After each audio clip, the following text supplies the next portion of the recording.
The content of this video, as well as the thoughts, views, and opinions expressed herein, belong to the presenter and do not necessarily reflect the views of Brigham Young University or the Church of Jesus Christ of Latter-day Saints.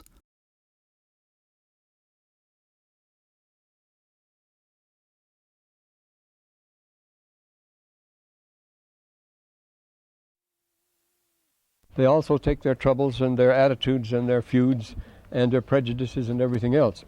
And Lehi had full baggage. Remember, his people were specially prepared to transfer the culture from one word to the other. We want to find out now first what happens to Jeremiah, because that's very much in the story of Lehi. Remember, Lehi and Jeremiah, we're going to see they're quite closely connected, but this is what's happening in Jerusalem. The reason we're bringing this up is because of some marvelous documents that have appeared out of the blue, and we'll see what they are right from Lehi's day. But first of all, we learn, continuing from where we were, that Jeremiah sent letters around everywhere, and now we're in chapter 29. You can just write down 29 and 1 and so forth. He sent letters from himself to all the people in Babylon, telling them they might as well settle down for a long stay. They're going to be there for 70 years. He was sending other letters around, and we learn in the 25th and 29th verses of this chapter that the high authorities were simply enraged by the liberties he was taking and just sending letters to people hither and yon. He was enjoying full freedom of the press here, and it made them mad. And so Jeremiah was ordered next, right at the beginning of the 30th chapter, to write a whole book and send it around. And the theme there is that everyone pays for his own sins. We're in bad times and everything's going, but in the end, the Lord will reward you and pay you for your own sins. This is very important, of course. This is one of our articles of faith, not for Adam's transgression. Then we go on, and we're told at the beginning of this 32nd chapter that it was in the 10th year of Zedekiah that Jerusalem was besieged, and for safety reasons, for security, Jeremiah was thrown in jail, but it was in palace detention. It was in the palace. The king was rather afraid of Jeremiah. He wanted to get on his good side, but he couldn't do it without prejudicing the princes. Everybody is very tense here. Everybody is very suspicious of everybody else. It's noticed in the 10th year. Now, when does the Book of Mormon begin? In the first year of King Zedekiah. This is 10 years after that, you see. Jerusalem didn't fall till after, it's going to be a couple of more years, after Lehi left Jerusalem. He got out in time, but just in time, because in 597 it fell, but only for a short time. Then Nebuchadnezzar went on and tried to get into Egypt, but Necho was able to keep him out, and so he went back. They were having troubles in Babylon, so he went back, and they felt the trouble was over, but it wasn't over. Jeremiah said it's coming back, and it did come back. But then, to show his confidence in that the Lord is going to restore them. You notice, we talk about a Jeremiah. That's an expression of somebody who preaches nothing but doom and gloom and horror. But that isn't so with Jeremiah at all. Remember, the last thing he did was saying to Hananiah, well, I hope you're right. Nothing would please me better than for you to be right, but I'm afraid you're wrong. But still, he says, always you'll notice if you read Jeremiah, if you match the verses equally, it's 50-50, doom and gloom and joy, and you are going to return. The Lord will bless you. You will repent. Eventually you repent and everything is going to be good. And that's the same with all the prophets. They all say that. Their messages are messages of we would say the apocalypse of bliss and the apocalypse of woe. And they balance each other all the way through the Bible. You have to have them both. And so the one goes with the other. But Jerusalem was besieged, I say, and Jeremiah, for this purpose of security, was kept in palace detention, you might say. But to show his confidence, he bought a farm on the land and said, we're going to be here. He brought a land of his inheritance. Remember, Lehi has a land of his inheritance, which is a farm where the brethren go down to fetch all the rich things back to bribe the plates from Laban. And his land of inheritance is a very important thing. This has come out in another batch of documents that has miraculously come out in the last few years. All these have come out since I've been here at the BYU. I mean, amazing documents, except the ones I'm going to talk about. They were just shortly before that. When I was down at Claremont, they came out, and that was sensational. But the new documents that have come out have thrown all kinds of light on Lehi and his world, and his family too. And so then what happens? Well, how does he buy a farm if he's in prison? He does it through his secretary, Baruch. Baruch is a famous man. We have the books of Baruch, and he was his secretary. He went out where Zeruiah couldn't. So Baruch was an important man too. Later on they say, well, the trouble is you're letting Baruch lead you around by the nose. He's the one that's giving all these prophecies really. Jeremiah really just represents Baruch.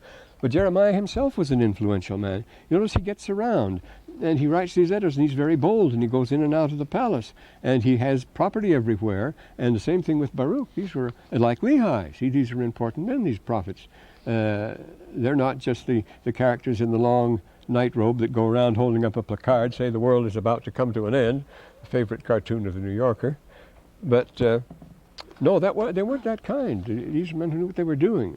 And Jeremiah was an important man. His family, his daughter had married into royalty and all sorts of things. Well, so to show his confidence, he bought a farm, a land of his inheritance, and but he was enraged by the dirty deal they gave the servants. See, when the first time Nebuchadnezzar came there, they did the usual thing. When everything dissolves, you don't want to be responsible for anything. You don't want to be responsible for your servants, their protection, their food. So they let them all go. Every man for himself go. So they released all their servants, all their slaves, and let them go. When the danger passed, they immediately sent out the police to round them up again, brought them all back home again, and put them into service again, in slavery in most cases. And of course, this was against the law of Israel anyway. But Jeremiah was furious at that. He really raised something at that. This is the sort of dirty tricks. You notice and speaking of the Jeremiah, of the Jeremiah, the deal with the servants. He says, now that shows what's wrong. You see, the essence of wickedness is meanness. A passage from John Donne, that John F. Kennedy used to like to quote: "A dog starved at his master's gate portends the ruin of the state." If a man lets his dog starve, it is that kind of person, see. Or as Heraclitus would put it, ethos anthropodaemon, a man's character of his fate. You can tell what's going to happen if you know who the man is, the kind of character he has. He's going to lead to a tragic end or a happy end, as the case may be. And this is it. You see, it's the character. We read the passages, the kind of people they were. That was what was wrong. It wasn't the Babylonians or the Egyptians that worried them. It was the people themselves, or as Solon says, these people themselves have brought this ruin upon their state. They're full-fledged lusts. They never can get enough. They rob from each other, steal from the state, like bandits and so forth. It goes on. Well, it's the same thing here in the world. It's that kind of world. Notice it's a world prosperity, and it's a world civilization too. Just as today, no matter what city you go to in the world now, how disappointing. You land in the same airport, and you see in the same high-rises, and you get in the same traffic jams if you're a little late and so forth. Wherever you go, it's the darndest thing. That's a world civilization. It was very different when I was young. When you went to China or to the islands, it was so different. It was just another world. You see, people wrote books about that sort of thing, that big sale, travel books, but now it's all the same. And it was the same thing in Lehi's day, too. Wherever you went, you would have Aramaic or you would have Egyptian. They were the things that were spoken. At this time, every important ruler, king, had two secretaries. He had an Aramaic secretary to write Aramaic, which was universal, was spoken in Egypt and all over this area, and you had an Egyptian secretary who would write Egyptian, because it was the Egyptian empire too. Remember, this is the great 26th dynasty that was a great commercial empire. So these things are going on, and they beget this spirit of greed and meanness and so forth. And this is all reflected all the way through Jeremiah. But what happens to him?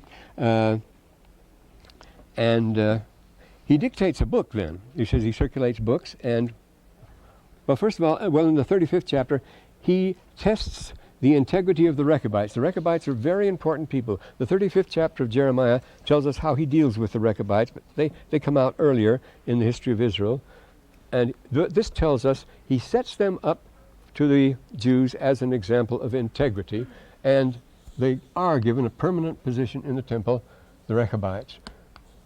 Jonadab ben Rechab, well, we're told here, Jonadab ben Rechab, well, let's look at the 35th chapter, because the Lehi and his family were Rechabites. They joined that particular movement. They were the people that go out into the wilderness and try to live the gospel in its purity out there. So we find in the 35th chapter of Jeremiah is the official history, you might say, of the Rechabites, and this is it, you see. And the word came to Jeremiah from the Lord in the days of Jehoiakim, the son of Josiah, the king of Judah. See, this is before the days of Zedekiah. This was the earlier time. He said, go to the house of the Rechabites and speak to them, and bring them to the house of the Lord into one of the chambers and give them to drink. So he brought the Rechabites into the house of the Lord and offered them wine, but they refused to drink wine because they had taken a covenant they wouldn't drink wine. Therefore he set before the sons of the Rechabites pots full of wine, and said unto them, Drink ye wine.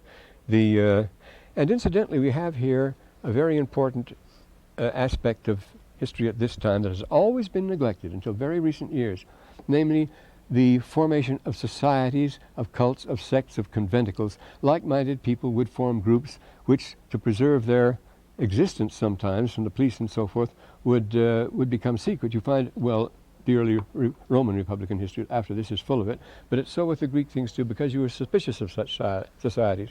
The emperors were always ordered them to be broke up. The famous Rescript of Hadrian is about the Christians. They're suspicious of that sort of thing because they hold meetings which they don't allow people in. They have these sacraments. We don't know what goes on there and so forth. And notice the Rechabites in the 4th verse.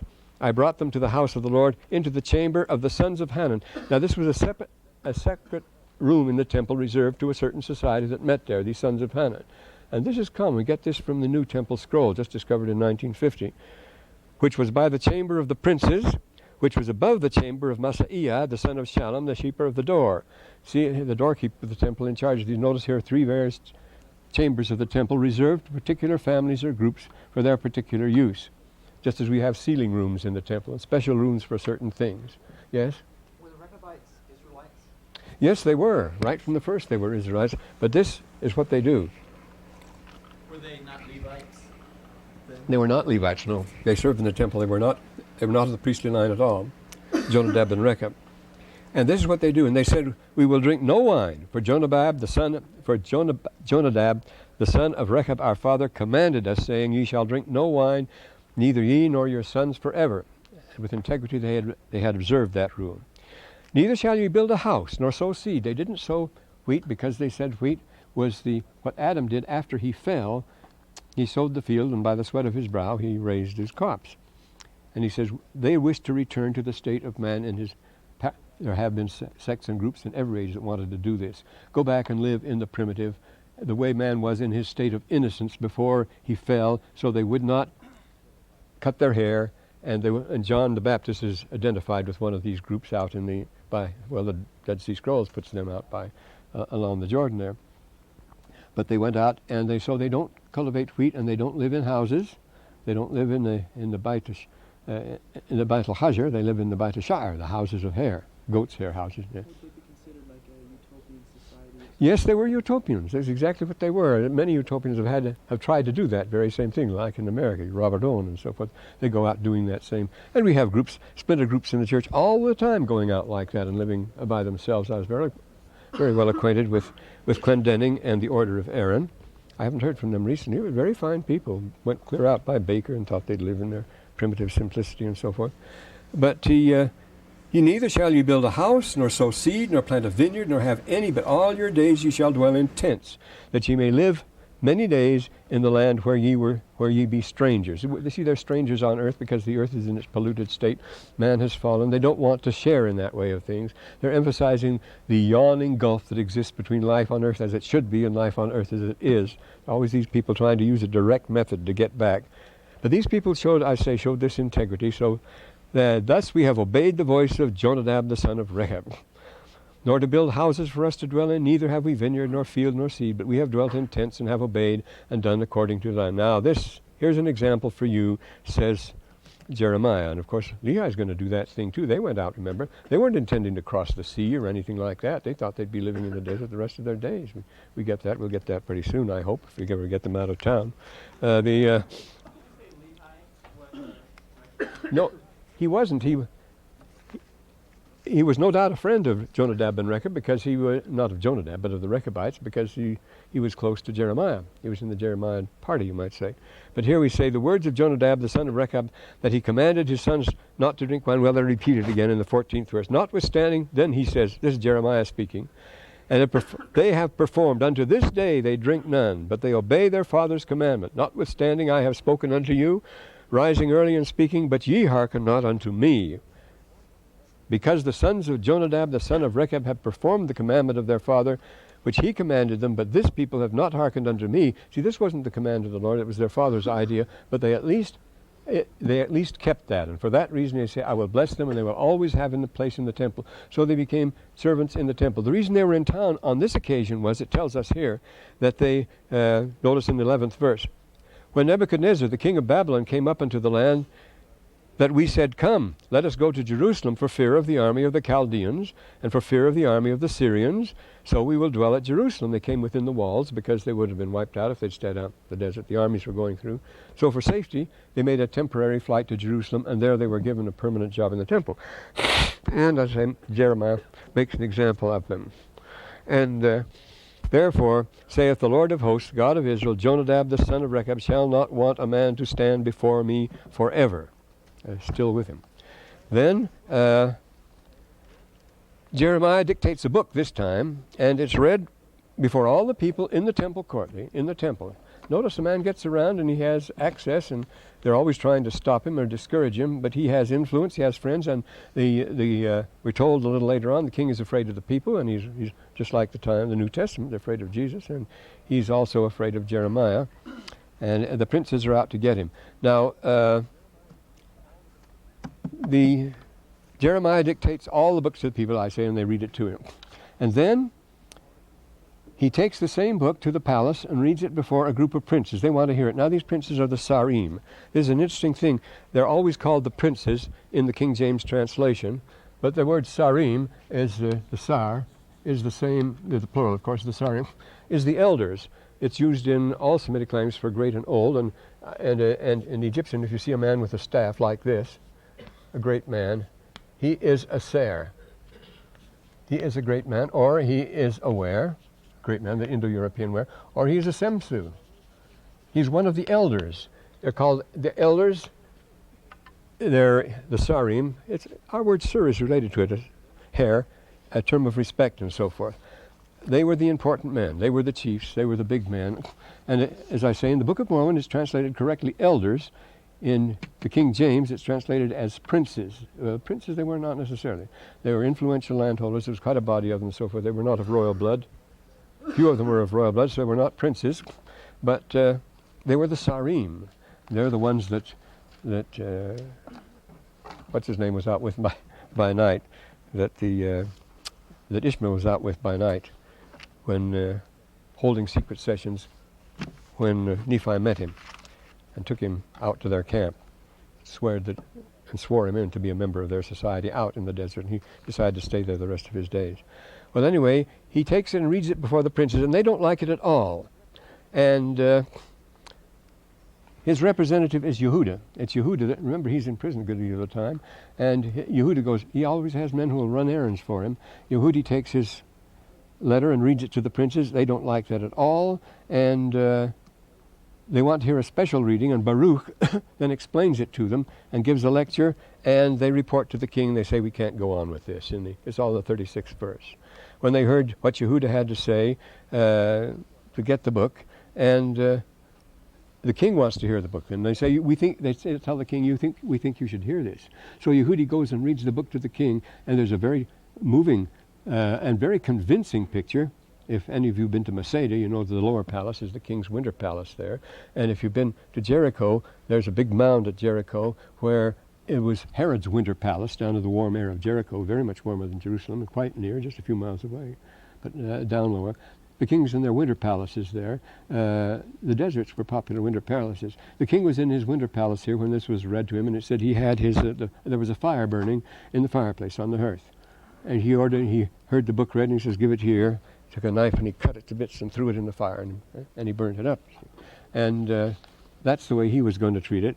They were enraged by the liberties that Jeremiah has taken. So Jeremiah, what does he do? He makes a duplicate and continues to circulate it around. He is irrepressible. No wonder he's asking for trouble.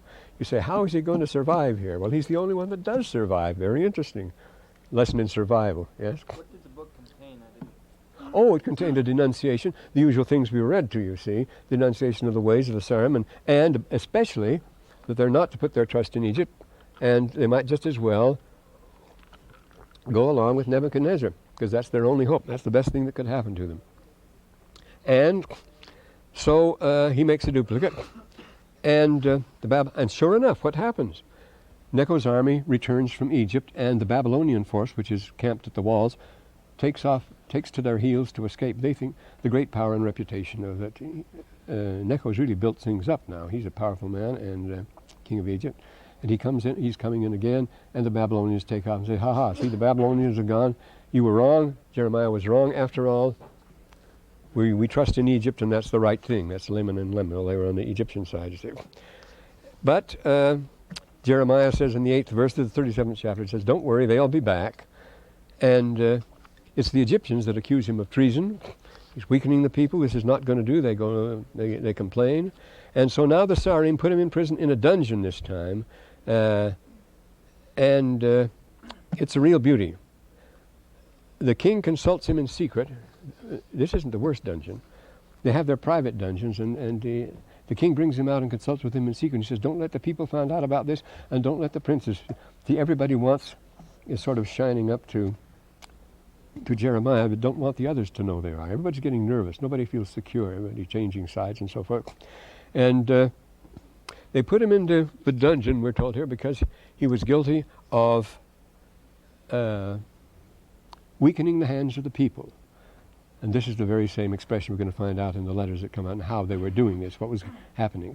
Well, it says weakening Yirape Yedei Hamalachim wa Yedei Ha'am. Well, Yedei Ha'am, yes. He weakened the hands of the army, the military. He discouraged the military, and he was spreading discouragement and dissension among the common people in the country and everywhere like that. And that's the reason but the king keeps him palace arrest, but the princes, notice the intrigue here, have him dragged out secretly, and they put him in a dungeon. But what a dungeon it is now. It was full of sewage, we're told, of teat. And it said he sank down into the mire and the mud. It was mud and filth, and that was terrible. They didn't give him anything to eat. It was very low down. They had to lower him by ropes down a deep cistern, and at the bottom it was filled with sewage and mud and filth. And he said he sank into it. What a place to be, you see. And he nearly died. If he hadn't been snatched out of there in time, that was as low as you can go, I mean, when you're kept in a sewer like that. And not given proper nourishment or anything like that. See, that's the greatest act of contempt possible. And who was it who protested? It was a person by the Ebed Melech, who was a black man and a eunuch. He was an Ethiopian servant in the palace there. And that black man had the courage to go to the king and rebuke him. He said, what are you doing to Jeremiah? That's no way to treat any human being. And the king was ashamed of himself and ordered Jeremiah brought out. Because this black man says, we don't do that to people. And they let down the ropes, it said, and they threw down all sorts of dirty rags and stuff for him to stand on. And then he put the rags under his arm because he was so skinny. And they pulled him up out of the hole. But he would have starved, frozen in short time if that had gone on at all. No way to keep him. Then, immediately thereafter, the king has a secret session with Jeremiah, but he tells Jeremiah that he's afraid of the people because things are looking bad here. And he's also afraid of the princes. In the 19th verse, he's afraid of the people. Now he's afraid of the Sarim, as I say. The prince, Sarim's a better word for it. And now the princes come to consult Jeremiah. They say, now, look, things are beginning to look serious. And then Jerusalem falls, and Zedekiah flees. It's a tragic story there in the 39th verse. He flees to Jericho. They catch up with him at Jericho. We've got the signs here. He flees. This is Jerusalem. He flees to Jericho. Jericho's right over here, you see. Whoops. Oh, this is Jericho. Well, I got about Jerusalem on there, hadn't I? I've got Kiryam Yecharim. This is Jerusalem. Well, come on. Because this is Jericho over here, just down here. It's on this side of the river. That's Musa Alami's farm there. That's just 2 miles from the river. And this is the city of Jericho. It's much warmer. Well, there's nearly a 4,000 foot drop there. And he's caught up there, and he's taken up north to Riblah on the Orontes, and there he has to see all his sons put to death before his eyes, and after that is over, he is blinded and taken away to Babylon. He couldn't be more reduced. Some of you may have seen yesterday the Oedipus Rex on the... Who? Where? Oh, it was Nebuchadnezzar. Nebuchadnezzar's troops, Nebuchadnezzar's commander came and caught up with him in Jericho, and then they took him up to Riblah. which is headquarters. He'd made his winter headquarters at Riblah in the Orontes. It was a favorite place because it was central to the whole. Remember, they're not just concerned with Jerusalem, they're concerned with all of Syria here. Babylon keeping the whole Western Empire, just as it was the same thing with the Egyptians. Necho had made Riblah his center too, when he was in power there. So he takes him up to Riblah, and there he puts all his sons to death, except one. And there we get these new daughters. My writing gets worse and worse, and I get less patience. And Nebuchadnezzar comes in and immediately starts correcting abuses. The Lord said that was going to happen.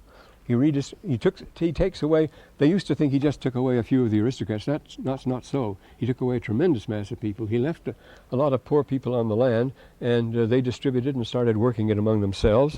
And he gave Jeremiah a free hand to go wherever he wanted. He says, "You go where you want, do what you want." It's in the 40th chapter. So he joins Gedaliah at Mizpah, and Gedaliah is the one among whom the remnant of the Jews left behind are being organized, and Nebuchadnezzar puts him in charge. He's Nebuchadnezzar's man in charge back in Jerusalem was Gedaliah. But he organizes the people into the country. Gedaliah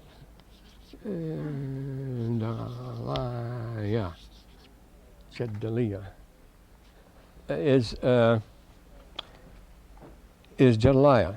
And but here we have, no, the people are out here, and here we have, this is Ammon. At that time it was called Rabbah, but it's Ammon, because this is the land of Ammonites. This is Ammon. And the king of the Ammonites, this is the way they intrigue, he sees a chance, now that Nebuchadnezzar's begun, to strike at the Babylonians by having Gedaliah murdered, and he sent a terrorist squad. They were really terrorists. They were high nobles, though. They were invited to a banquet. This is the normal procedure. And it was Elishama and Ishmael and a man called Ishmael and Gedaliah, who was Nebuchadnezzar's representative, invited them to a diplomatic banquet when they had him murdered, when they murdered him. And then they felt nervous, and Ishmael fled for safety to Mizpah, and he went back and joined with the Ammonites. The king of Ammon did all that. He suborned this assassination. He sent the nobles down to perform it. And this terrorism, it's always been the pattern here. This is old stuff, you see, as far as that goes. And he not only moves out to Mizpah, but he forces the Ammonites, he forces the remnant of the Jews to go with him, as many as he could. See, this Ishmael was in charge of it. And then, but another story, Gedaliah had an aide whose name was Johanan. He was John. He was the assistant. He was first right-hand man to Gedaliah, whose business was now he's going to punish the murderers of Gedaliah, and he takes after them. So they flee to the court at Ammon, where they would be safe. And but he catches up with them. He frees the people and leads them all back, so they don't. He goes into the palace, but the people all follow him back, and he goes back south, heading for Egypt. And this is Jerusalem out here. Well, you come up just 28 miles here, a little further north like this, and it overlooks, you can see the whole Dead Sea from it. So this is Jerusalem. But just 6 miles south of Jerusalem is Bethlehem, and he leads the people, and they make a big camp at Bethlehem. It's like one of these misplaced persons camps. They have tremendous ones now. Those east of the Jordan up here, I visited the ones at Jericho and at Amman, well, in the desert out here. And they had these huge camps of misplaced persons, and exactly what they had. Israel is all misplaced persons, all living in tents like the Rechabites now, and they in this huge camp at Bethlehem. And then Johanan asked Jeremiah, "Well, we're on our way to Egypt. Isn't that the safe place to go?" He says, "Don't go to Egypt. You'll be despised. There's all sorts of tension there. Don't go to Tanis, because the Egyptian. See, this is Raphia, right on the border here, because at Tanis, and this is Sais, this is the Saitic dynasty, but at Tanis there was another dynasty. They're very hostile here. He says you'll be despised, they'll give you a bad time, you're as good as dead if you go into Egypt. But they insisted on going, and they went down to Tanis, and he was right. But Jeremiah kept saying, "Stay here, everything is all right if you'll just stay here. Egypt is going to be destroyed later, as it was, and they will all hate you when you go there." And they said, "This is all just Baruch who's put you up to this. We're all going to Tanis anyway." And Jeremiah went to Tanis with them. He ended up in Egypt too, and many of them went way up the Rhine, and the Rhine up the Nile. Jeremiah now sends the letters a letter to the Jews in Egypt. All the Jews, he's always sending letters around, circulars. And the whole thing is, in these last chapters, the 41st chapter and 47th chapter, 44th and 47th chapter, is that they haven't given up their old Isis cult. He says you were practicing your Egyptian religion back in Palestine, back in Jerusalem, and that was the thing the Lord rebuked you for. Now you're in Egypt and you're really throwing yourselves in. But it was always the women that are doing. The women are preparing the cakes and burning the sacred lights and going through all the rites and so forth. That we have some very interesting things. We have a marvelous writing by the daughter of King Psammetichus II, Nephi, who him to Isis, and an account, a mythical account of, well, a ritual account of certain doings in the cult of Isis. We have that. The interesting thing, we have it written by the king's own daughter, and this was the king who was the king in Lehi's day. This is later time now. So then finally, his last word to them in 47 is, your mercenaries are not going to be any help to you at all, and so they were beaten. Now, we have to get along here. Say that you were going to, in order of battle, you're going to try to give a daily report on what the enemy's strength and position is, and they're right nearby, and things are under pressure, and so you have to do some interrogating. And you pick up an officer from they bring him in from the, he's in the Jewish army, he's in Zedekiah's army, but he's a mercenary. They're nearly all mercenaries anyway, so they're always changing sides, and this man would be a Carian, with some Greek troops under him who had rented himself out. So he's not under any particular obligation of loyalty to the king, except the oath he took with the contract, and just to get paid, and you offer to pay him more. So you won't worry about the Geneva Convention too much, and you're going to start asking him questions. Now, this is the Lachish letters I'm talking about here. Incidentally, this is most unfortunate. We have the 3 large volumes, magnificently illustrated and so forth, of the Lachish letters with all the text. Fortunately, I saved some of them in Xerox here, but the books are all missing now from the library, though we had 2 sets. Somebody has just taken these very valuable books, and they cannot locate them everywhere. They've been looking for a long time now, and we can't discover them. I say, fortunately, I had some Xeroxes made, so I'll be able to, and we have some of the letters here, the very important 3rd letter and so forth. But this is what it is now. We have letters from in the Bible and so forth. The text in the Bible, we have 8,000 texts of the New Testament, but none of them is earlier than the 4th century. They're tiny fragments from the 2nd, 3rd century, but that's all there is. The oldest text we have of the Old Testament, of the Torah, is the Ben Asher Codex from the 9th century. And but until the Dead Sea Scrolls came, with the Dead Sea Scrolls, we found a complete Isaiah, 1,000 years older than any other text known. Now we can see what kind of changes had been made and so forth. But what if you'd found some letters from the time of Lehi that weren't copies of copies of copies? That's the only way the Scripture, or any ancient literature, comes down to us. Mostly 14th, 15th century documents. They're copies from earlier copies. If you can get a 10th or 11th century, that's great stuff. But these are copies. But here's something. What if we had a collection of letters, of personal reminiscences of troubles and so forth, from Lehi's own time and place, from Jerusalem, the original letters? Well, we have them. Between 1935 and 1938, at Lachish were the Lachish letters. Now, this is Lachish here. It's 25 miles. This is Jerusalem. Well, I got it. No, it's not too far down. Well, this should have been the whole thing a little higher up here. No, that's not too bad. And this is Jerusalem. This is Azekah. And this is Lachish here, Lachish. It's pronounced Lachish in the Old Testament, of course. But call it Lachish.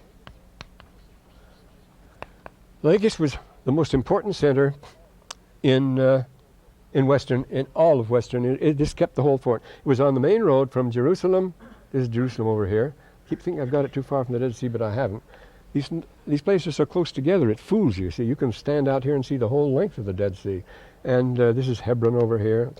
And it's right on the main road to Jerusalem. They would take down to Gaza here. This is Gaza. And then you'd follow they call it the Sea Road. Either here, this is Joppa, and this is Ashkelon, and this is Ashdod. These are the Phoenician centers. But this is Gaza down here, the Gaza Strip, with Gerar here, the capital of Gerar, the capital of Gaza. From ancient times, remember Abraham's wife, was coveted by the king of Gerar. And so you take the coast road, and it's only from here down, it's only 93 miles. It's flat coast all the way. You're in Egypt before you know it. So here, these Lachish letters were discovered, and these priceless documents from the time of Lehi, which were written in Lachish, the most important fort on the road between Jerusalem. So you're outside with the Babylonian army. You're outside, and this officer comes in. You're going to quiz him about these Lachish letters. So you say, "Look, I hear there's some military documents at Lachish, aren't there?" And he says, "Well, yes, I've heard about them. In fact, I was an intelligence clerk in the office there." "What kind of an office?" "Well, it was the guardhouse." "Where were these letters kept?" "They were kept in the guardhouse." "Well, it was really the gatehouse." "Well, would you describe this gatehouse to me?" We'd have pictures of it and everything if it hadn't been for the great plunder going on. Describe the gatehouse. "Well, it was a sturdy building, size of this room, 2 stories, upstairs officers' quarters, downstairs were offices. Offices for what? Oh, for questioning people going in and out. We have to do this, these dangerous times. You have records there?" "Well, we were keeping letters there," he says.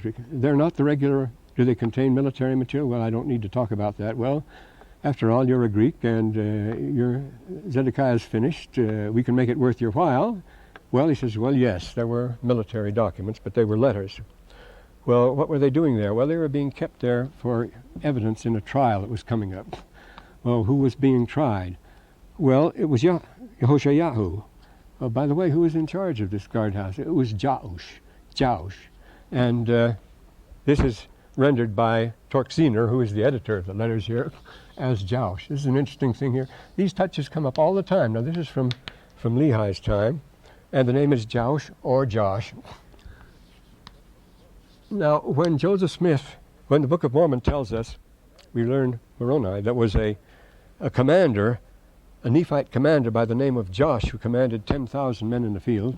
That's up at Cumorah, you see.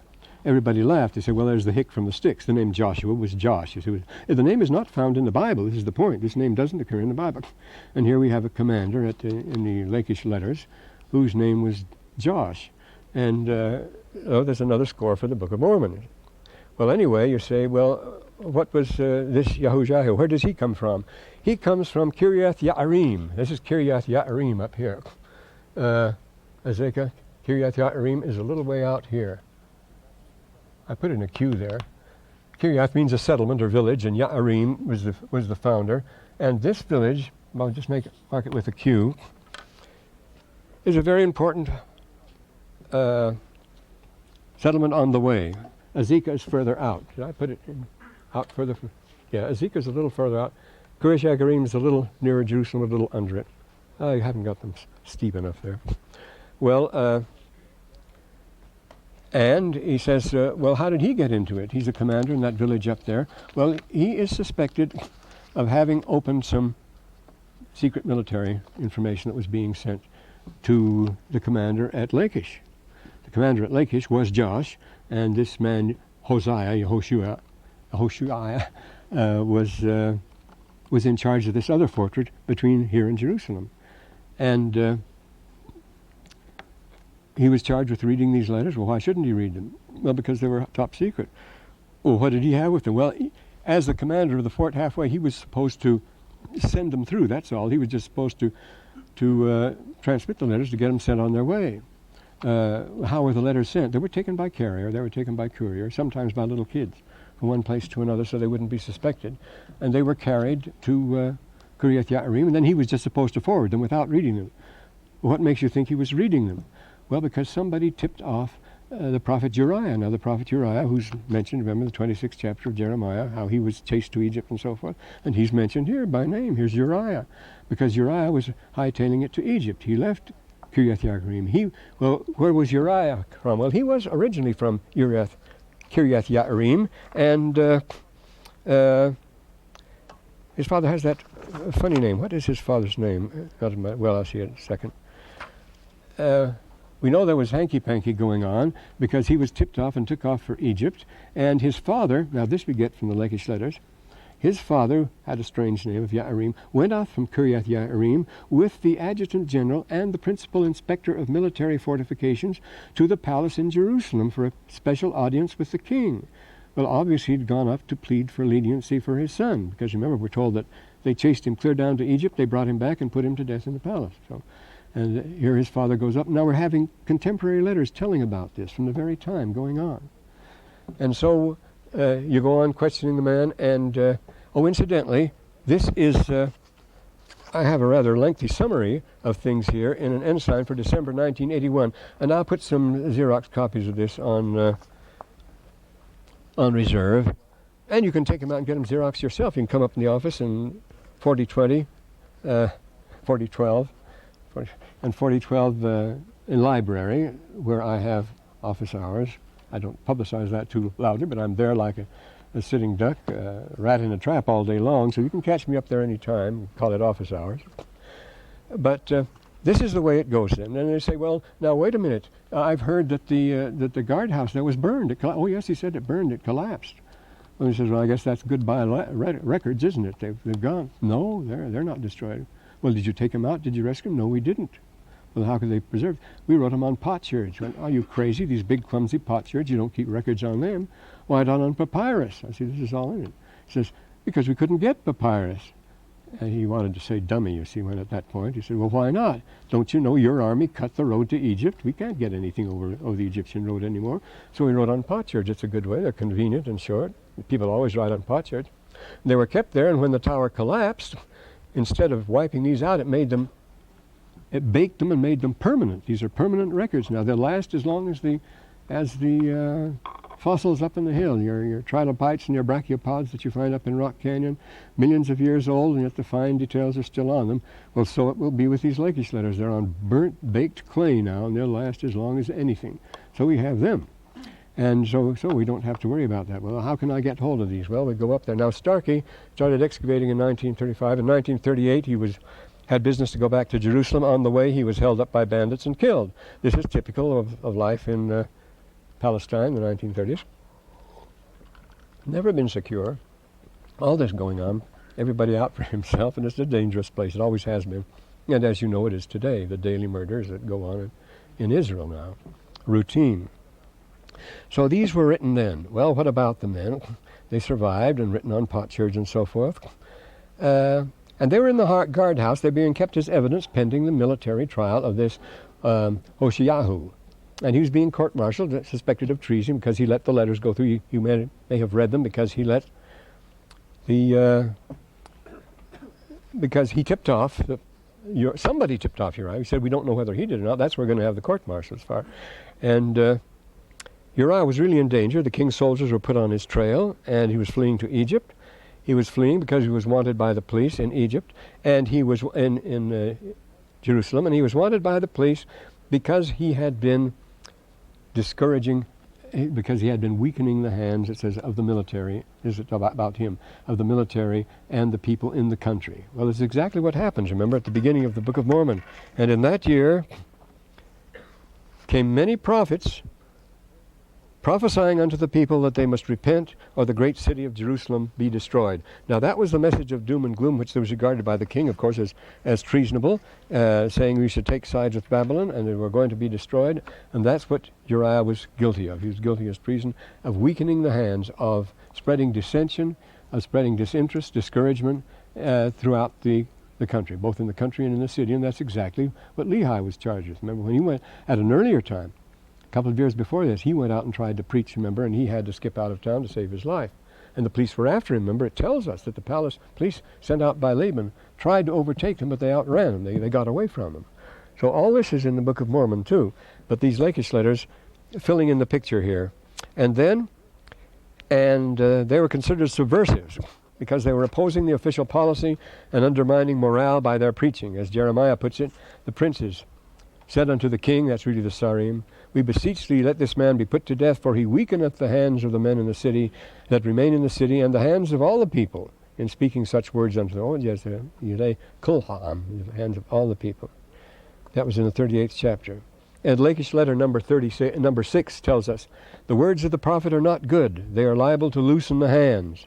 And the Book of Mormon adds this other one. The same year the prophets came, they must repent, or the great city of Jerusalem be destroyed. This was the disheartening news, you say, that discourages people and is regarded as subversive. Now we can date them with perfect accuracy by the layers. The place burned down, it caved in, and the man goes on. We go on questioning the officer. Well, where were these records kept? Well, they were kept in the lower room. And how do you know that the thing caved in? The roof smashed everything? No, he said we stored them under the benches around the side of the room so they wouldn't be in the way. We have these benches. People come waiting to be examined, have their passport stamped and so forth. So that's where they were. They were under the benches, and they found 18 letters, and then a little later on they found 6 letters. And here were these letters telling us everything that was going on. This exciting news, such as we can no longer see something terrible has happened. We can no longer see the signal fires of Azekah, because that was almost halfway between there and Jerusalem, and that's the way they sent messages, by signal fires, by code. And when the messages stopped coming from Azekah, they knew that Lachish was the very last city to fall. It fell after Jerusalem, it fell after all the others. It hung on longer than any other. So this gives us an eyewitness account of what was happening right up to the end, as things get worse and worse. And, Shemanyahu, that's not a hard name to remember. Letter 4 tells us, Uriah's father, Shemanyahu, went up from Uriah's village to Jerusalem on urgent business, accompanied by the chief inspector of military outposts. And Tuxana says to use his influence with the king without any doubt in behalf of his son. These prophets weren't aged men with long beards. They were young men and vigorous men, as Lehi was in the prime of life at this time. Furthermore, the scribe of Jeremiah keeps assigning the Uriah episode to the time of Jehoiakim, 608 to 597. The scribe says it's in the early period. It's in Lehi's period. It's contemporary with Lehi. Scholars are agreed now that Jeremiah 27:1 and 3, that it belongs not to Jehoiakim's reign, but it actually belongs to the beginning of the reign of Zedekiah. So the Book of Mormon is right after all. They used to think it was off wrong chronologically, because Uriah appears in the time of Jehoiakim and not Zedekiah, but now it is in the time of Zedekiah that he appears. The Lachish letters show that. Well, so it goes. As to the writing, notice they contain 90 lines of clear writing. This is quoting beautiful language and highly important context. The language is pure Hebrew, most closely resembling that of the books of Jeremiah and Kings. So the writings on the plates and so forth, though they were in the Egyptian idiom, and that's important because the king at this time has an Egyptian secretary too. And this is a surprise. They show us, to everyone's surprise, that in 600 BC writing was almost common knowledge and not a secret art known only to a few. They also show the Egyptian scribal tradition at that time exerted a major influence in the official record-keeping of the Near East. The king who attacked Jerusalem from the east at this time brought 2 scribes with him, as he did on every expedition, as we learned from A.T. Olmsted's work. The chief with his stylus and tablets, and his assistant with a papyrus roll, or Egyptian parchment and Egyptian pen. You would write all the records in 2 languages. You kept it in Egyptian, and Egyptian, of course, would take up only about a third the space to write as the Aramaic would. Aramaic was clumsy, and you would have to take up a lot of space, but Egyptian, because they introduced right in the 26th dynasty, then at that time only, Demotic became official, became the official court writing, and it's a very short shorthand. It beats our shorthand. You can get things in a little space. So when we see those Anthon transcripts and so forth looking like shorthand, well, it was that. And they keep telling us that we would write in Hebrew if we had room on the plates, but we're using this special script. We're using the Egyptian way of writing so we can get all this stuff in.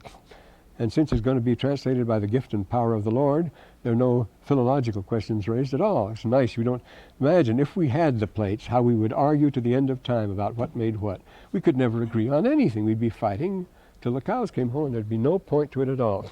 Fortunately, the angel took the plates back, so we can't fight about them, but he gave us the text. And we can fight about that if we want, but it's a very clear, very lucid text, isn't it? And you find it necessary to possess an Aramaic scribe to deal with the one and an Egyptian to deal with the other. The proper names are interesting. They nearly all end in Ea, and this is an interesting thing because there was King Josiah, remember, who began this line. He was the great-great-grandfather of Zedekiah, who began the line, the Ea names. He was the one who reformed the law. Now, Moses was the first reformer of the law, and Josiah was the great restorer and reformer of the law, and all the names at that time suddenly began to end in Ea, which means they belong to the Yahvist party. They belong to the party of reform, to the old Jewish party, and so you get these Ea names with these very interesting endings, because now we're going back to the original text, and these names in Yahu and Ea. Now, for example, the Lachish name Mataniyahu also appears as elephantine at the same time when the Jews went up the Nile, see, as Metani, just as Metani. In the Book of Mormon, both forms as Methoniah and Methoni both appear in the Book of Mormon. Methoniah and Methoni. In the Lachish letters, you get Methoniah, Methoniahu, because after the Assyrian conquest, they dropped the H, Yahu. But before then, Lehi's time, they still kept that. And so that we get Iha endings, those funny Iha endings that are so common in the Book of Mormon. So these endings, we have, as I say, the Lachish names, we have Matanyahu and Matani. And in the Book of Mormon, you have Matonia and Matonai. And why the Yahu? Well, there's some other names here like that. These Yahu names, certainly, Torksiner says, Harry Torksiner was the one who edited, and he was the son of the first discoverer of the Dead Sea Scrolls, Harry Torksiner. If you can get hold of the book, please do, because somebody's walked, probably in somebody's office. Z-Y-N-E-R, Harry Torksiner. And he says, these Yahu's names are certainly the token of a change in Judean relationship to Yahweh. These reforms in some way parallel the first reformation of Moses. He finds these Yahu names a reflection of the act of general reformation inaugurated by King Josiah. Now, it's an interesting name. Who is the great reformer of the Constitution and the giver of the new law in Book of Mormon? It's King Mosiah. Now, there's another of those items, combining both Moses, the first reformer of the law, and Josiah, the second reformer of the law. He calls his son, Mosiah. You see, this is King Benjamin, who is the great reformer of the law, and he names his son Mosiah. Just the thing to name him, you see. But these Ea names are characteristic of Lehi's time, showing that he belonged to Jeremiah's party. And so we go on about the names, the activities of the prophet. Then, this idea of, well, the Rechabite deal and so forth, we want to talk about this is what we see in the Lachish letters and the Lehi story with relatively narrow circles of friends and relations, clandestine flights. Oh dear, the time is up now. Because the most exciting story of all is how little Mulek escaped and how the Mulekites took off after all the rest of them had left, with the lone survivor from the king's family, who was the king, and they were the Mulekites. Were they ever heard of again? Yes, they turn up in the Book of Mormon, of course. Well, we mentioned them the next time. These things never go as fast as we hope they will. And the portrait of Laban, which is absolutely marvelous, because this Josh, notice this, the Josh or Josh, he is the military governor of the city now, of Lachish. It's a large city. It's the second largest, you see, as well as a strongly fortified place. But he's the military governor, and he's in charge of everything, and the records are kept in his office. Well, who was Laban? He was military governor of Jerusalem, we're told. Out by night, remember, in secret council with the elders, with the Sarim, and he was in his ceremonial armor when he met with them. And he could charge, remember, Laban and Lemuel said he's in charge of 50 men in the city, 10,000 men in the field, but he's in charge of the city police. He is the governor of the city, and the records are kept at his house. Not because they are family records. He is related to Lehi, but that's where they know they can get their records, but because they're kept in the house of Laban, the military governor. Not a likely place to keep the genealogy of the people, but that's where it was, and the same thing here. All the records were kept in that.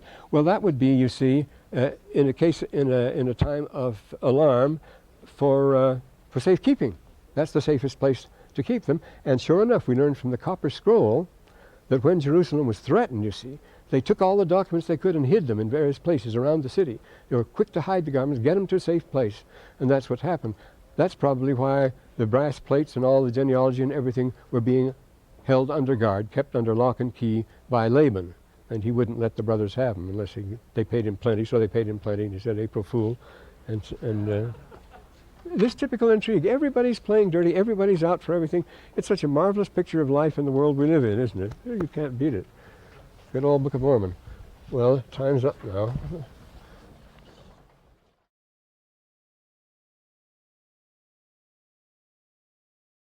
You were quoting from your article? Yes, this is this article. That was published in 81. in Mormon authorship. It's in there. Oh, it is. Oh, yes. Yeah, is it? Yes. In Two Shots in the Dark or something like that.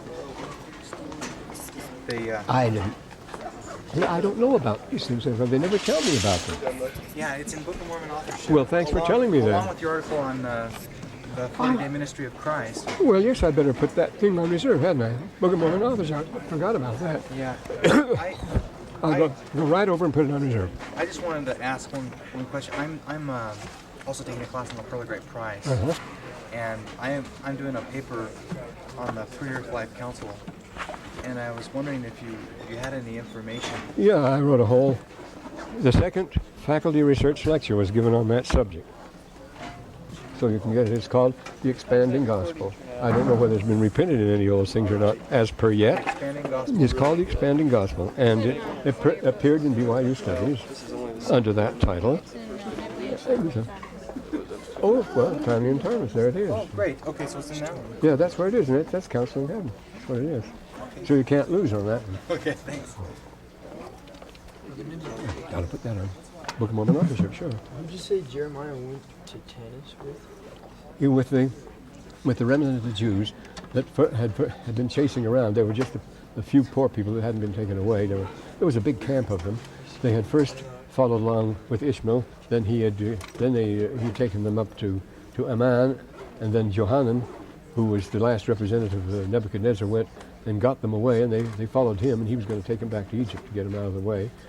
And they stopped in Bethlehem in a big camp, and there they asked Jeremiah what they were supposed to do.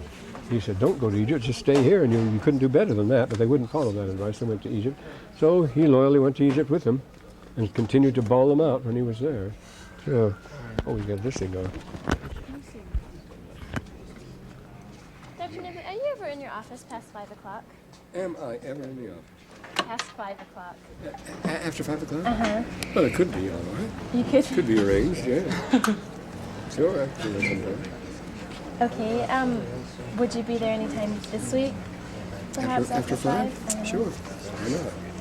Sure, why not? More likely on Mondays and Wednesdays and other days, too, because I start late in the afternoon. Okay. So I'll probably be there today. Okay, thank you. Well, now let me see. I'm going to get my